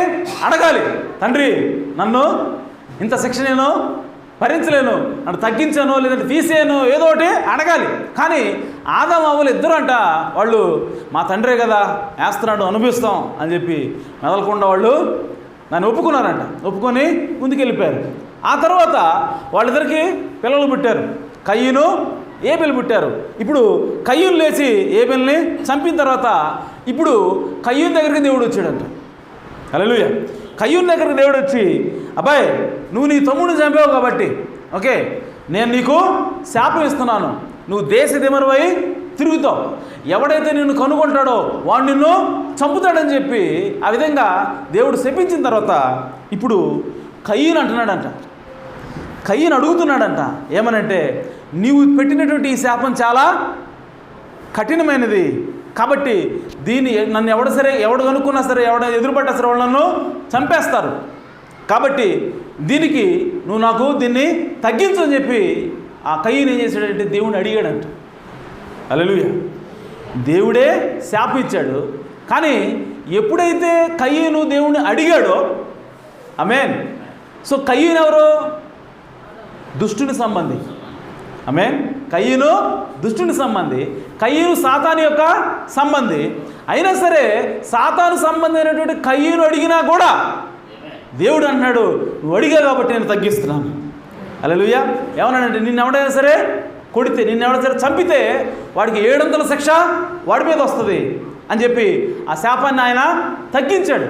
దానికి కారణం ఏంటంటే కయీను అడిగాడు. హల్లెలూయా. సో కాబట్టి ప్రియ సోదరి సోదరులారా, మనం కూడా మన జీవితాల్లో ఏదైనా సరే మనం పొందుకోవాలంటే ఏం చేయాలంటే దేవుణ్ణి అడగాల. హల్లెలూయా. సో ఆదాము అవ్వలకి శాపం వచ్చింది, కానీ వాళ్ళు అడగలేదు, కానీ వాళ్ళు దేవుని యొక్క పిల్లలై ఉన్నారు. ఆమేన్. కానీ కయీను దగ్గరకు వచ్చినప్పుడు కయీను దేవుని కుమారుడు కాకపోయినా సరే అడిగినందువల్ల దేవుడు దాన్ని దయచేశాడు. హల్లెలూయా. సో దేవుని యొక్క సూత్రం ఏంటంటే, నువ్వు అడగకపోతే ఆయన ఏమీ చెయ్యడు. ఆమేన్. నువ్వు అడుగు, ఆయన ఏదైనా చేస్తాడు. హల్లెలూయా. సో కయీనుకే చేసిన దేవుడు, మనం దేవుని పిల్లలం కదా. ఆమేన్. సో మనకు చెయ్యడా? ఆయన అదే అంటున్నాడు, మీరు చెడ్డవారేయండి, మీ పిల్లలకి మంచి వాటిని ఇవ్వాలని చూస్తారే. ఆమేన్. నేను మరి పరలోకపు తండ్రిని కదా, మరి మీరు అడిగితే నేను నిశ్చయంగా దయచేస్తాను కదా. హల్లెలూయా. సో కాబట్టి మనం కయీనే అడిగి పొందుకున్నప్పుడు మనం ఎందుకు పొందుకోలేకపోతున్నాం మరి అని అంటే, మనం అడగట్లేదు కాబట్టి పొందుకోలేకపోతున్నాం. హల్లెలూయా. కాబట్టి దేవుడు మనం ఖచ్చితంగా అడగాలి. ఒకరోజు యేసు ప్రభు గదరేయుల ప్రాంతానికి వెళ్ళాడు. ఆమేన్. గదరేయుల ప్రాంతానికి వెళ్ళినప్పుడు అక్కడ సేన అనే దెయ్యాలు పట్టినటువంటి వ్యక్తి ఉన్నాడు. ఎప్పుడైతే యేసు ప్రభు అతని దగ్గరికి వెళ్ళాడో, ఆ సేన అనే దెయ్యాలు పట్టిన వ్యక్తి వచ్చి మోకాళ్ళేసి, ప్రభువా, సర్వోన్నతుని దేవుని కుమారుడా అని చెప్పి దేవుడిని స్తుతించి, ఆమేన్, అక్కడ రాయబడింది. ఎవరు ఆ మాటలు మాట్లాడుతుంది? ప్రభువా, సర్వోన్నతుని దేవుని కుమారుడా అని ఆ మాట చెప్పింది ఎవరు? ఆ వ్యక్తియా, లేదంటే ఆ వ్యక్తిలో ఉన్నట్టు దెయ్యాలా? దెయ్యాలే. హల్లెలూయా. అంటే మాట్లాడుతుంది ఎవరో? దెయ్యాలు మాట్లాడుతున్నాయి. సో దెయ్యాలు మాట్లాడతా ఏమన్నాయంటే, యేసుక్రీస్తు యొక్క అథారిటీని, యేసుక్రీస్తు యొక్క స్థానాన్ని అవి గుర్తించినాయి. హల్లెలూయా. అందుకోసం ఏమంటే, నువ్వు దేవుని కుమారుడివి, నువ్వు సర్వోన్నతుని దేవుని కుమారుడు వెళ్ళినావు, కాబట్టి నేను మీకు మొక్కుతున్నావు అని చెప్పి ఆ దెయ్యాలు యేసుక్రీస్తు యొక్క అధికారాన్ని గుర్తించి అక్కడ వర్షిప్ చేసినాయంట. హల్లెలూయా. కానీ ఆ ధర్మశాస్త్రాన్ని ఎవరైతే బోధ చేస్తూ ఉన్నారో, శాస్త్రులు, పరిసయ్యులు, వీళ్ళు వచ్చి యేసు ప్రభుని ఏమంటున్నారు? దేవుని యొక్క సర్వోన్నతుని కుమారుని పట్టుకుని ఏమంటున్నారు? నువ్వు దెయ్యానివి అంటున్నారు. ఆమేన్. కానీ దెయ్యాలు వచ్చి ఏమంటున్నాయి? నువ్వు సర్వోన్నతుని దేవుని కుమారుడు అంటున్నాయి. ఆమేన్. అందుకోసం ప్రవక్త అన్నాడు, దెయ్యానికి ఇక్కడున్న పాస్టర్లు అందరికంటే ఎక్కువ బైబిల్ తెలుసు అంట. హల్లెలూయా. నిజం అది. అందుకోసమే యేసుక్రీస్తుని గుర్తించింది ఎవరంటే దెయ్యాలు గుర్తించినాయి, కానీ ఆమేన్, అక్కడ ఉన్నటువంటి శాస్త్రుల పరిచయలు యేసుక్రీస్తుని గుర్తించలేదు. సో ఆ విధంగా ఆ దెయ్యాలు వచ్చి అడుగుతున్నాయి మోకాళ్ళుని ప్రభువా అని చెప్పి ఆరాధించిన తర్వాత ఇప్పుడు ఏమంటున్నాయంటే, అయ్యా, మాతో ఇప్పుడు మీకు ఏం పని? మేము నరకానికి మమ్మల్ని పంపించొద్దు, మరి ఎక్కడ పంపించమంటావు? ఇదిగో అక్కడ పందులు ఉన్నాయి కదా, ఆ పందులకు మమ్మల్ని పంపించని చెప్పి అడిగినప్పుడు యేసుప్రభు ఏమన్నాడంటే, సరే వెళ్ళండి అన్నాడు. హల్లెలూయా. సో ఇప్పుడు చూడండి, దెయ్యాల యొక్క అసలైనటువంటి స్థానం ఏంటంటే నరకమే. ఆమేన్. సో నరకాన్ని సృష్టించింది ఎవరి కోసం? దేవుడు సాతాను కోసం, అతను దూతల కోసం సృష్టించాడని బైబిల్లో ఉంది. ఇప్పుడు వాటికి వెళ్ళాల్సినట్టు హక్కు ఎక్కడుంది? ఎవరికి ఉంది? ఎక్కడుంది వాళ్ళకి హక్కు? నరకంలోనే ఉంది. వాళ్ళు నివాసం చేయాల్సిన స్థానం అదే. కాబట్టి ఇప్పుడు వాళ్ళు ఏమంటారంటే, ఆ దెయ్యాలు వచ్చి ఏమంటారంటే, మమ్మల్ని అక్కడికి పంపించొద్దు, కానీ ఇదిగో ఆ పందులకు పంపించు అని చెప్పి రిక్వెస్ట్ చేసి అడిగినప్పుడు, హల్లెలూయా, దెయ్యాలు అడుగుతున్నాయండి యేసుప్రభుని. దెయ్యాలు యేసుప్రభుని అడిగి ఇప్పుడు యేసుప్రభు ఏం చేస్తా ఉన్నాడంటే, వాటి యొక్క ప్రార్థన విని వాటికి సమాధానం ఇచ్చాడు. హల్లెలూయా. అంటే దెయ్యాలే యేసుక్రీస్తుని అడిగి పొందుకుంటుంటే, ఆమేన్, మరి దేవుని పిల్లలైనటువంటి మనం అడిగి పొందుకోలేమా? ఖచ్చితంగా దేవుడు ఇస్తాడు. హల్లెలూయా. సో మనం చేయవలసిందల్లా కేవలము ఆయన అడగటమే. ఆమేన్. అడుగు, ఏదైనా సరే ఇస్తానని దేవుడు వాగ్దానం చేస్తా ఉన్నాడు. కాబట్టి ప్రియ సహోదరి సహోదరులారా, మనం ఖచ్చితంగా అడగవలసిన అవసరం ఉన్నది. అది దేవుని యొక్క విధానమైనది. ఆమేన్. కాబట్టి మనం అడగాల. ఆమేన్. సో ఆ తర్వాత యెషయా గ్రంథం 7వ అధ్యాయం ఒకసారి తీయండి. మనం అనుకుంటామంట దేవుడిని విసిగిస్తున్నామేమో అనుకుంటామంట, అడిగి అడిగి అడిగి దేవుణ్ణి విసిగిస్తున్నామేమో అని చెప్పి మనం అనుకుంటామంట. ఆమేన్. అలా అనుకోవద్దని చెప్పి దేవుని యొక్క వాక్యం తెలియజేస్తూ ఉంది. యెషయా గ్రంథం 7వ అధ్యాయము,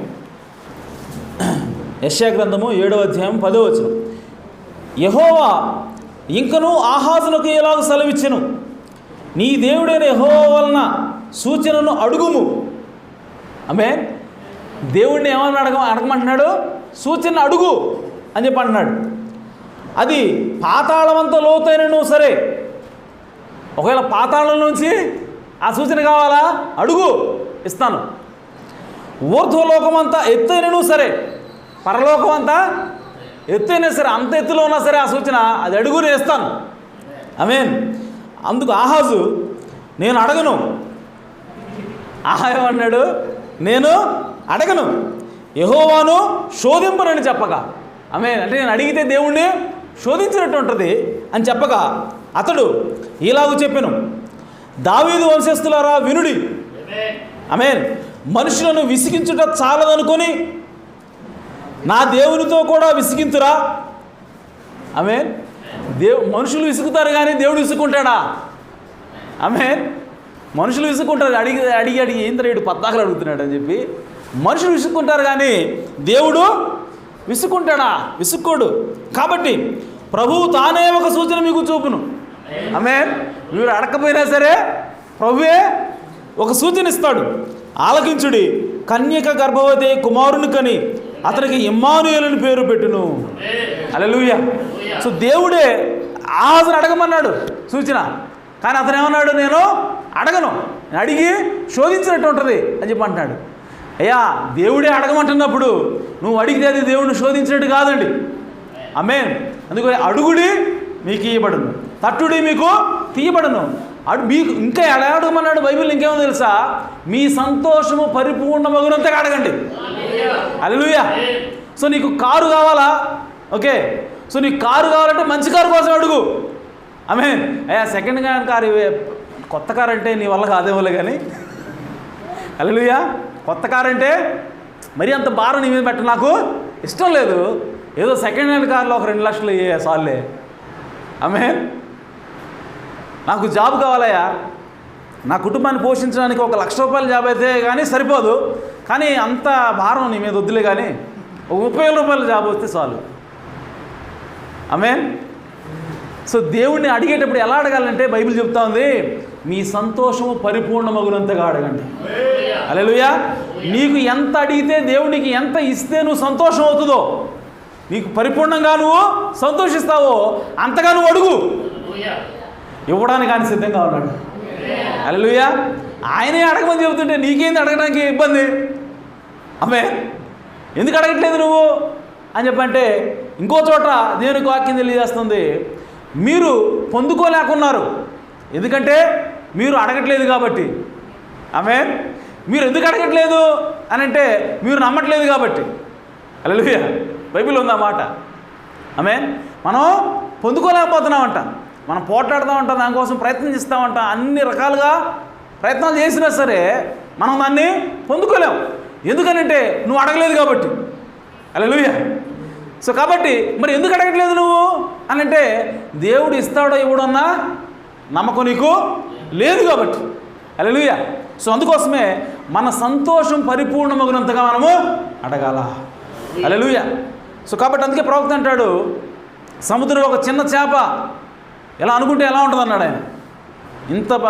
ఈ సముద్రంలో నీళ్లు నేను చాలా కొద్ది కొద్దిగా తాగాలి, లేదంటే అవి అయిపోతాయి, ఈ సముద్రం అంతా ఎండిపోతాయి అని చెప్పి నేను కొంచెం కొంచెంగా తాగుతానని చెప్పి అని చేప అనుకుంటే ఎంత హాస్యాస్పదంగా ఉంటుందో, దేవుడి దగ్గరికి వెళ్ళి అయ్యా నాకు కొత్త కారు వద్దులే కానీ పాత కారు ఒకటి చాలు అని చెప్పి మనం అడిగితే దేవుడు ఆ విధంగా అనుకుంటాడేమో, మనకి ఇవ్వగలడో లేదో అని కనుక మనం అనుకుంటే అది ఎంత హాస్యాస్పదంగా ఉంటుంది.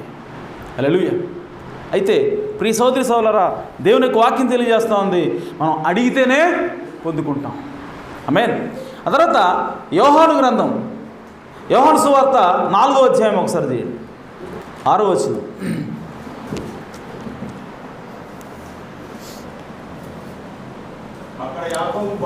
అక్కడ యాకోబు బావి ఉండిన కనుక యేసు ప్రయాణం వల్ల అలసి ఉన్న రీతినే ఆ బావి యొద్ద కూర్చుండెను. అప్పటికి ఇంచుమించు 12 గంటలాయను. సమరయ స్త్రీ ఒకతే నీళ్లు చేదుకొనుటకు అక్కడికి రాగా యేసు నాకు దాహమునకిమ్మని ఆమెను అడిగాను. ఆయన శిష్యులు ఆహారం కొనుటకు ఊరిలోనికి వెళ్ళి ఉండిరి. యాక్చువల్గా ఈయన నీళ్లు ఇవ్వమని ఆమెను అడిగాడంట. నిజానికి యేసు ప్రభుని ఆమె అడగాల ఆమె, కానీ యేసు ప్రభు ఇప్పుడు దాహం అవుతా ఉంది, ఆయన అలిసిపోయినాడు. ఇప్పుడు ఆయనకి కావాలంటే ఆయన సృష్టించుకోలేడా? ఆయనకి నీళ్లు సృష్టించుకోలేడా? చేయగలడు ఆయన, కానీ ఆయన అడుగుతున్నాడంట. ఆమేన్. యేసు ప్రభు దేవుడే ఆయనకి నీళ్లు కావాలంటే ఏం అడుగుతున్నాడు, ఏం చేస్తున్నాడు? అడుగుతున్నాడు. ఆమేన్. ఆ తర్వాత ఈ సమరయ స్త్రీ వచ్చింది. ఈ సమరయ స్త్రీ వచ్చిన తర్వాత ఆయన శిష్యులు ఆహారం కొనుటకు వెళ్ళి ఉండిరి. 9వ వచనం. ఆ సమరయ స్త్రీ, యూదుడు అయిన నీవు సమరయ స్త్రీ అయిన నన్ను దాహమునికిమ్మని ఎలా అడుగుచున్నావని ఆయనతో చెప్పాను. ఏలైనగా యూదులు సమరయులతో సాంగత్యము చేయరు. అందుకు యేసు, నీవు దేవుని వరమును నాకు దాహమునికిమ్మని నిన్ను అడుగుచున్నవాడెవడో అది ఎరిగి ఉంటే నీవు ఆయనను అడుగుదు, ఆయన నీకు జీవజలం ఇచ్చునని ఆమెతో చెప్పాను. హల్లెలూయా. ఇప్పుడు ఏమంటున్నాడు యేసుప్రభు? యేసుప్రభు అక్కడికి వచ్చిందే ఆమెకు ఆ జీవజాలను ఇవ్వడానికి వచ్చాడు ఆయన. ఆమేన్. ఇప్పుడు యేసుప్రభు ఏమంటున్నాడు? డైరెక్ట్గా వచ్చి, అమ్మా నేను నీకు జీవజాలను ఇవ్వడానికి వచ్చాను కాబట్టి ఇవి తీసుకొని చెప్పవచ్చు కదా. ఆయన ఏమంటాడంటే నీవు నన్ను అడుగుదు అంటాడు ఆయన. హల్లెలూయా. చదవండి ఏమంటాడు ఆయన. అందుకు యేసు, నీవు దేవుని వరమును నాకు దాహమునికిమ్మని నిన్ను అడుగుచున్నవాడెవడో అది ఎరిగి ఉంటే నీవు ఆయనను అడుగుదు. హల్లెలూయా. ఆయన నీకు జీవజలం ఇచ్చిన ఆమెతో చెప్పాను. హల్లెలూయా. నువ్వు ఆయన అడుగుతావు, ఆయనకి ఇస్తాడు. అంటే ఇక్కడ రూల్ ఏంటి? అడిగితేనే దేవుడు ఇస్తాడు. హల్లెలూయా. అని ఆమెతో చెప్పాను. ఆమె వెంటనే ఏం చేయాలి? ప్రభువా నాకు ఆ జీవజలంలో కావాలి అని చెప్పి ఆమె వెంటనే నాకు ఇవ్వు ప్రభు అని చెప్పి అడగాల్సింది పోయి ఆమె ఏమంటుంది? ఇంకా ఆయన తర్కిస్తుంది. ఆమె ఏమంటుంది? అప్పుడు ఆ స్త్రీ, అయ్యా ఈ బావి లోతైనది, చేదుకొండకు నీకేమీ లేదే, ఆ జీవజలం ఎలాగో నీకు దొరుకును? ఏమో రీజన్గా తీస్తుందన్నమాట. దేవుని మాటను నమ్మాల్సింది పోయి రీజన్స్ తీస్తుంది దానికి. ఎట్టా ఇస్తావు నువ్వు నాకు జీవజలాలు? చేదుకోవడానికి నీ దగ్గర తాడు కానీ బిందె కానీ లేదే, ఎట్టిస్తావు అడుగుతుంది. అంటే ఏమి ఇంకా శారీరకంగానే ఆలోచన చేస్తూ ఉంది. అప్పుడు దేవుడు ఆయన వచ్చిందే ఆమెకు మేలు చేయడం కోసం. వాళ్ళందరినీ ఆహారం కోసం పక్కకు పంపించాడు. నాకు ఇక్కడ ఒక పని ఉందని చెప్పాడు, ముందే చెప్పాడు ఆయన వాళ్ళకి. అంటే సమరయ స్త్రీ అక్కడికి వస్తుందని ఆయనకు ముందే తెలుసు. అసలు అక్కడికి పోతుందే ఆమె కోసం. సో పొయ్యి ఇప్పుడు డైరెక్ట్ ఇచ్చేయచ్చు కదా, ఇవ్వకుండా ఆయన ఏమంటాడు? నువ్వు అడుగు అంటున్నాడు ఆయన. ఏమంటాడు? నువ్వు అడిగితే జీవజలాలు ఇస్తా అంటున్నాడు. అర్థం కాకుండా ఏదో మాట్లాడుతుంది. అప్పుడు ఈయన అన్నాడు, తానును తన కుమారులను పశువులను ఈ బావి నీళ్ళు త్రాగి మాకు ఇచ్చిన మన తండ్రి అయిన యాకోబు కంటే నువ్వు గొప్పవాడవా? ఏం బోధ చేస్తుంది ఆయనకి యేసు ప్రభుకి. నా యాకోబు కంటే గొప్పవాడువా అని ఆయన అడిగాను. అందుకు యేసు, ఈ నీళ్లు త్రాగు ప్రతివాడును మరలా దప్పికొనను, నేనిచ్చిన త్రాగువాడు ఎప్పుడునూ దప్పికొనడు. నేను వానికిచ్చి నీళ్లు నిత్యజీవమునకై వానిలో ఊరెడి నీటి బొగ్గగా ఉండును ఆమెతో చెప్పాను. హల్లెలూయా. ఆ స్త్రీ ఆయనను చూసి ఎప్పుడైతే ఆ మాట చెప్పాడో ఇప్పుడు యేసుప్రభుని ఆమె చూసి ఇప్పుడు అడుగుతుంది, అయ్యా నేను దప్పికొనకుండునట్లు చేదుకొనుటకు ఇంత దూరము రాకుండానట్లు ఆ నీళ్లు నాకు దయచేయమని అడుగగా. హల్లెలూయా. ఈ మూమెంట్ కోసం దేవుడు ఎదురు వస్తా ఉన్నాడు. ఎప్పుడు అడుగుద్దా నేను ఇద్దామని చెప్పి. సో ఎప్పుడైతే ఆమె ఆ నీళ్లు నాకు కావాలయ్యా నాకు ఇవ్వు అని చెప్పి అడిగిందో వెంటనే దేవుని యొక్క వరం అనేది ఆపరేట్ చేయడం ఆరంభమైందంట. హల్లెలూయా. సో ఏంటంటే ఆమె హృదయాన్ని వివేచించడం అనేది దేవుడు ప్రారంభం చేశాడు. హల్లెలూయా. సో కాబట్టి అది ఎప్పుడు జరిగిందంటే ఆమె ఎప్పుడైతే అడిగిన వెంటనే దేవుని యొక్క వరం అనేది ఓపెన్ అయింది. అలాగే ఈరోజు దేవుని యొక్క వరము, దేవుని యొక్క శక్తి నీలో నాలో పనిచేయాలంటే మనం కూడా ఏం చేయాలంటే దేవుణ్ణి అడగవలసి ఉన్నది. హల్లెలూయా. సో అడగాలి. అడిగేంత వరకు కూడా దేవుడు ఒక్కపట్టుకుని ఉంటాడంట. ఆయన వచ్చింది నీకు ఇవ్వడానికే, కానీ ఆయన లోపల అది ఉబుకుతూ ఉంటుంది. అబ్బా అడుగు నువ్వు ఎన్నే కాదు.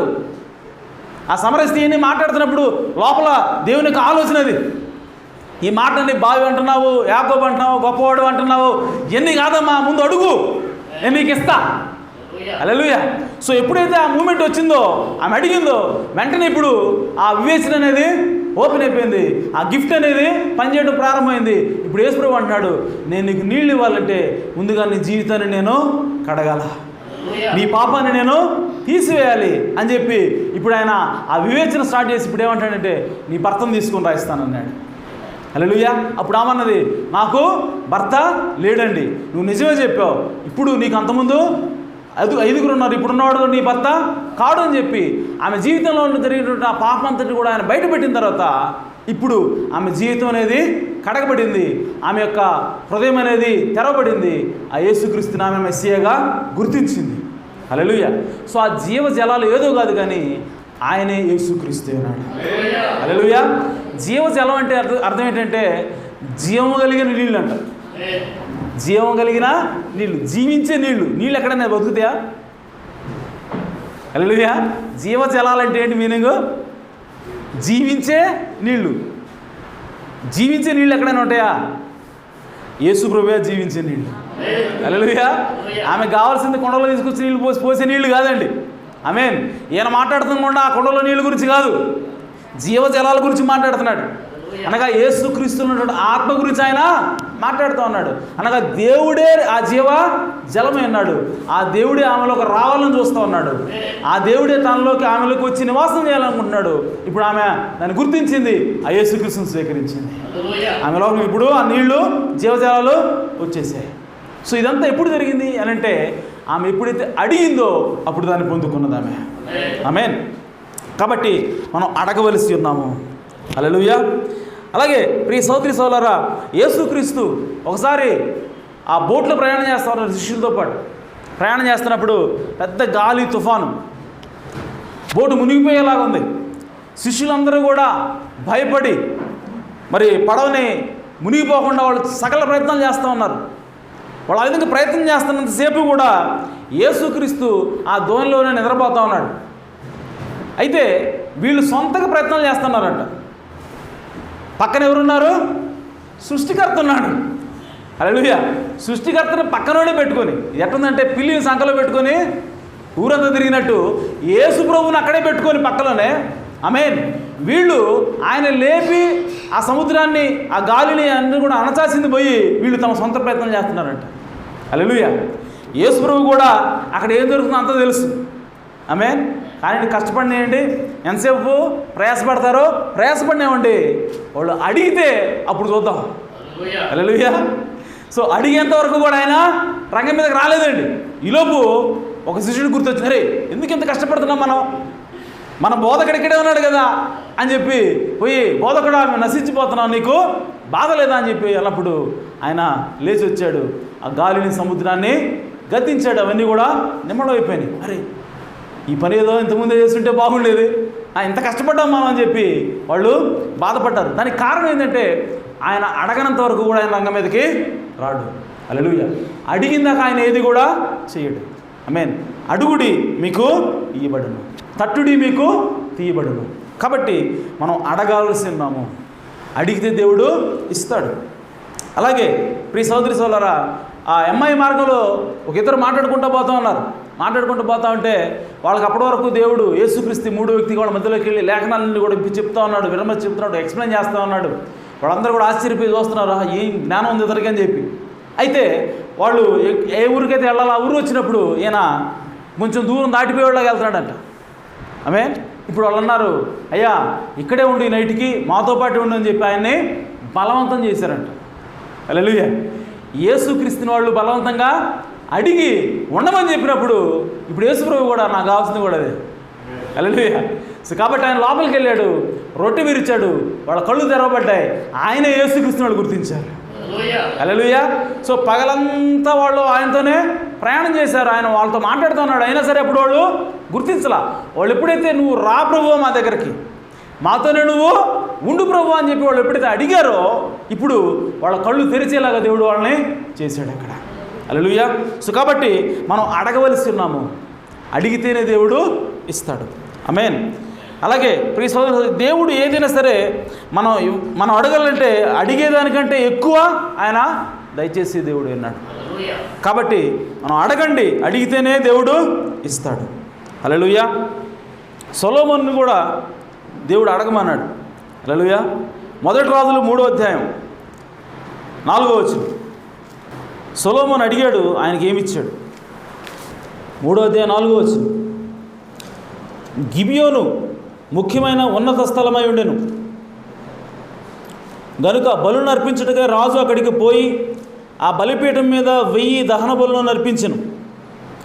గిబియోన్లో యెహోవా రాత్రివేళ స్వప్నమందు సొలొమోనునకు ప్రత్యక్షమై, నేను నీకు దేనిని ఇచ్చుట నీకు ఇష్టమో దాన్ని అడుగుమని దేవుడు అతనితో సెలవీయగా. హల్లెలూయా. దేవుడే కళ్ళకు వచ్చాడంట, వచ్చి ఆయనకి ఏమి ఇష్టమో అది నువ్వు అడుగు, నేను ఇస్తానంటున్నాడు. హల్లెలూయా. సో ఎక్కడైనా సరే మనకు అదే కనపడతా ఉంది. సెలవీయమని అడుగగా అతనితో సెలవీగా సొలొమోను ఎలాగూ మనవి చేసాను. ఆమేన్. సో కాబట్టి దేవుడు సొలొమోను దగ్గరికి వెళ్ళి అడగమని చెప్పాడు. ఇప్పుడు సొలొమోను ఏమడిగాడంటే, నీ ప్రజలైనటువంటి ఇశ్రాయేల్ ప్రజలను పరిపాలించాలంటే నాకు జ్ఞానము అవసరం, కాబట్టి నాకు జ్ఞానాన్ని దయచేయమని సొలొమోను అడిగాడు. హల్లెలూయా. సో కాబట్టి ఇక్కడ సొలొమోను కూడా అడిగితేనే దేవుడు ఇచ్చాడు. ఇంకేమన్నాడు? అడగమని చెప్తా ఉన్నాడు. ఆమేన్. అలాగే మొదటి రాజుల గ్రంథం 19వ వచనం, అదే మొదటి రాజులు 19వ వచనం, 19వ అధ్యాయము 15వ వచనం, 19వ అధ్యాయం 15వ వచనం. అప్పుడు యెహోవా అతనికి సెలవిచ్చినదేమనగా, నీవు మరలి అరణ్య మార్గమున దమస్కు మార్గముకు పోయి దానిలో ప్రవేశించి సిరియా దేశం మీద హజాయేలునకు పట్టాభిషేకం చేయుము. ఇశ్రాయేలు వారి మీద నింషీ కుమారుడైన యెహూకు పట్టాభిషేకం చేయుము. నీకు మారుగా ప్రవక్త ఇండుటకు ఆబేల్మే హోలావాడైన షాపాతు కుమారుడైన ఎలీషాకు అభిషేకము చేయుము. ఆమేన్. ఇక్కడ దేవుడు ఏలియాకి ప్రత్యక్షమై ఏలియాకి చెప్పాడు ఏమనంటే, ముగ్గురిని అభిషేకించు. ఆమేన్. సో ఆ ముగ్గురులో ఒకళ్ళు ఎవరంటే ఎలీషా. హల్లెలూయా. సో ఇక్కడ దేవుడు క్లియర్గా చెప్పాడు, ఎలీషాని అభిషేకించని చెప్పి. ఆమేన్. సో అభిషేకించని చెప్పిన తర్వాత ప్రియ సోదర సోదరులారా, ఆ అభిషేకం అనేది ఎప్పుడు జరిగింది, ఎక్కడ జరిగింది? ఆమేన్. సో మీరు చూడండి, ఆ ఏలియా నేనేమన్నాడు, నేను యోర్దానికి వెళ్తున్నాను అన్నాడు.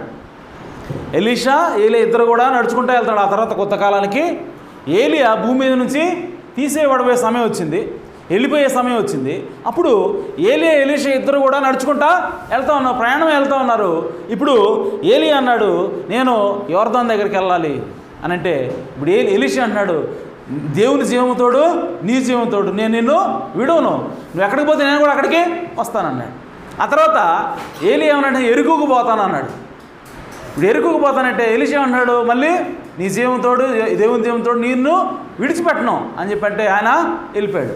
ఆ తర్వాత ఇంకొక పట్టణానికి పోయాడు, అక్కడ కూడా. ఆ తర్వాత ఈ విధంగా వెళ్ళిన తర్వాత ప్రియ సోదరి సోదరులారా, వాళ్ళు యోర్దాను దగ్గరకు పోయారు. చివరికి ఫస్ట్ వేరే దేశం నుంచి ఎరుకోకు వచ్చారు, ఎరుకో నుంచి యోర్దానికి వెళ్ళారు. యోర్దాను దగ్గర వెళ్ళిన తర్వాత ఇప్పుడు యోర్దాను దాటి అవతల పోయారు. అవతల పోయిన తర్వాత ఇప్పుడు ఏలి ఏమంటున్నాడంటే, ఒరేబ్బాయి ఎంత దూరం వస్తున్నావు, నేను ఎక్కడికి ఆడికి వస్తానంటున్నావు, నేను ఎక్కడుంటే అక్కడ ఉంటానంటున్నావు, మంచిది, వెరీ గుడ్, అసలు నీకేం కావాలి? ఆమె ఏలి అంటున్నాడు చివరికి, ఏమంటున్నాడు, నీకేం కావాలి అడుగు. హల్లెలూయా. చివరికి అన్నది అదేనండి. సో 16వ వచనం, అదే 2వ రాజులు 2వ అధ్యాయం ఒకసారి తీయండి. ఆ వృత్తాంతం అక్కడ ఉంటుంది. 2వ రాజులు 2వ అధ్యాయము 9వ వచనం. వారు దాటిపోయిన తర్వాత ఏలియా ఎలీషాను చూచి, నేను నీ యొద్ద నుండి తీయబడక మునుపు నీ కొరకు నేనేమి కోరుకుందువో దానిని అడుగుమని చెప్పగా. హల్లెలూయా. ఇంత దూరం ప్రయాణం చేసావు కదా, ఓకే, అసలు నీకేం కావాలి నాకు నుంచి, నువ్వు అడుగు, నేను నీకు ఇస్తానంటున్నాడు. హల్లెలూయా. సో అడిగినప్పుడు ఇప్పుడు ఆయన ఏమన్నాడంటే, అయ్యా నీ మీద ఉన్న ఆత్మలో 2 పోళ్ళు నాకు కావాలి. ఆమేన్. నీ మీద నాకులో ఒక పాలు కాదు 2 పాలు నాకు కావాలా. డబల్ పోర్షన్ అడిగినప్పుడు అప్పుడు ఏలియా అన్నాడు, నువ్వు అడిగింది చాలా కష్టతరమైంది, అయినా సరే నువ్వు అడిగావు కాబట్టి దేవుడు దాన్ని దయచేస్తాడు, నేను వెళ్ళేటప్పుడు నువ్వు చూస్తే నువ్వు దాన్ని పొందుకుంటావు అని చెప్పాడు. హల్లెలూయా. సో ఆ తర్వాత ఆయన వెళ్ళేటప్పుడు చూశాడు, ఆ దుప్పటి ఎలీషా మీద పడింది. ఇప్పుడు దేవుని ఎలీషా మీదకి 2 అంతల ఆత్మ దిగి వచ్చింది. సో దేనికి, దానికి కారణం ఏంటంటే ఎలీషా అడిగాడు. హల్లెలూయా. సో అడిగాడు కాబట్టి కష్టతరమైనా సరే పొందుకున్నాడు. అందుకోసం దేవుడు అన్నాడు, మీరు అడిగిన దానికంటే ఇంకా ఎక్కువగా చేసే దేవుడు అంట ఆయన. ఆమేన్. మనం అడిగిన దానికంటే ఇంకా ఎక్కువగా చేసే దేవుడు అన్నాడు. కాబట్టి మనం అడగవలసి ఉన్నాము, దేవుడు మనకి ఇవ్వడానికి సిద్ధంగా ఉన్నాడు. హల్లెలూయా. కాబట్టి ప్రియ సహోదరి సహోదరులారా, మనం ఏది జరిగినా సరే, ఎక్కడున్నా సరే మనం అడిగి దేవుణ్ణి పొందుకోవటమే. ఆమేన్.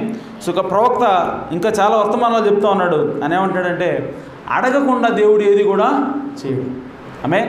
దేవుడు ఏదైనా సరే చేయాలంటే మనం అడగవలసి ఉన్నది. ఆమేన్. సో ఆ విధంగా దేవుడిని అడుగుదాం, దేవుడి దగ్గర నుంచి మనము పొందుకుందాం. ఎందుకంటే దేవుని కుమారులు కాని వాళ్ళు, దేవునికి సంబంధం లేని వాళ్ళే అడిగి పొందుకున్నప్పుడు మనం దేవునికి పిల్లలు ఉన్నాం, మనం దేవుణ్ణి నమ్ముతున్నాం, దేవుని కోసం మనం జీవిస్తున్నాం. మనం అడిగితే నిశ్చయంగా ఆయన దేవుడు దయచేసి దేవుడు ఉన్నాడు. ఆమేన్. కాబట్టి మనకి ఏ కష్టం వచ్చినా సరే, బాధ వచ్చినా సరే మనం ఖచ్చితంగా అడుగుదాం, దేవుడి దగ్గర నుంచి పొందుకుందాం. దేవుడి మాటలు దీవించును గాక, దేవుడి సమృద్ధిగా మనం దీవించును గాక. ఆమేన్.